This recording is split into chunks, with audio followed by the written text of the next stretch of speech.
Околу 150 средношколци од Ресен и околните преспански села, еден месец откако започна школската година, сами плаќаат превоз до Битола, со што се оптоварува семејниот буџет. Денеска група на родители во името на сите засегнати ученици дојдоа на седницата на Советот на општината Битола, каде што се расправаше за извештаите и програмите за работа на битолските училишта. Јас имам две деца што учат во Битола. Јас треба месечно да оделям, значи лично јас 7.000 денари за месечни.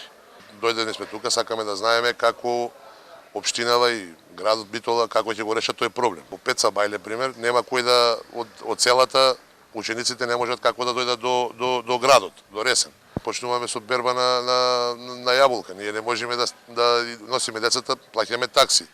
Пример од Дрмени до Ресен, таксито е 200 денари во еден правец. 200 за враќање, 400 денари. Некаде околу 16-17 месечно ќе дојде све комплет за нашите деца да патуваат во Битола да учат. Представниците на Битолската општина велат дека постапките за организирање бесплатен училишен превоз за ресенските ученици се во тек и превозот ќе се исплаќа по истиот терк како лани со доставување на фискални сметки и билети. Учениците преку своите раководители на паралелките и директорите се информирани дека треба да извадат месечни карти за кои што пари ќе им бидат рефундирани. Меѓутоа во тек е постапката за Битола, Ресен и Ресен кон некои од населените места.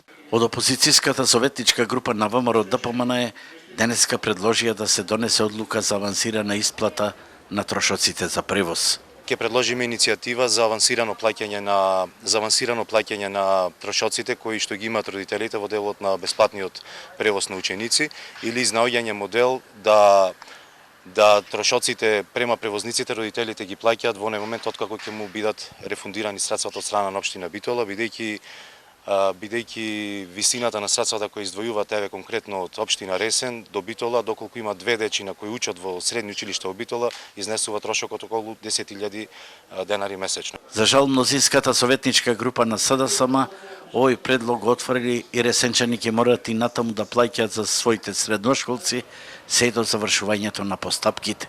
Сепак, дека овој модел има неколку недостатоци, говори и фактот што во некои преспански села нема никаков превоз и родителите ќе мораат децата да ги носат со сопствени возила или во период на берба на јаболка да плаќаат такси. Слична или иста е состојбата и во некои пелагониски села.